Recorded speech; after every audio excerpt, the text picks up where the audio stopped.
Hello guys, আসসালামু আলাইকুম। কি অবস্থা সবার? সবাই কেমন আছেন? এই তো আলহামদুলিল্লাহ, আমরাও ভালো আছি। নতুন আরেকটা রেসিপি নিয়ে চলে আসছি, কাসকি মাছের রেসিপি।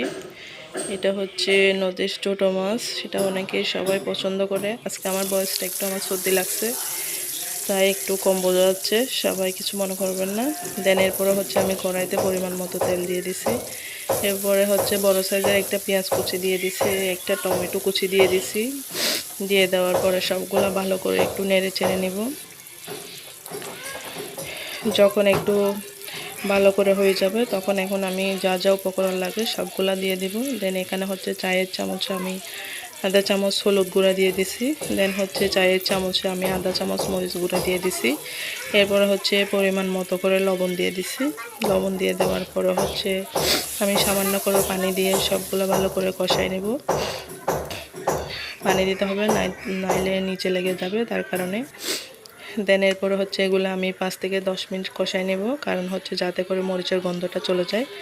কারণ মরিচের গন্ধ থাকলে খাইতে ভালো লাগবে না, সে কারণে যত কষাবেন তত রান্না মজা হবে। দেন এরপরে হচ্ছে এখানে আমি প্রায় মলা মাছ হচ্ছে আধা কিলো মতো, এগুলো ভালো করে পরিষ্কার করে ধুয়ে নিয়ে নিছি। এখন হচ্ছে সেগুলো আমি দিয়ে দিব।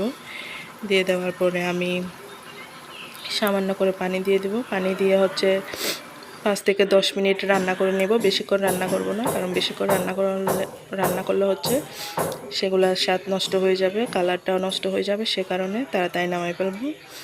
তো 5 থেকে 10 মিনিট যখন হয়ে যাবে তখন আমি নামাই ফেলব। খুব ইজি একটা রেসিপি। অনেকে হচ্ছে রান্না করলে মানে অনেক রকমের ঝামেলা হয়ে যায়, সে কারণে।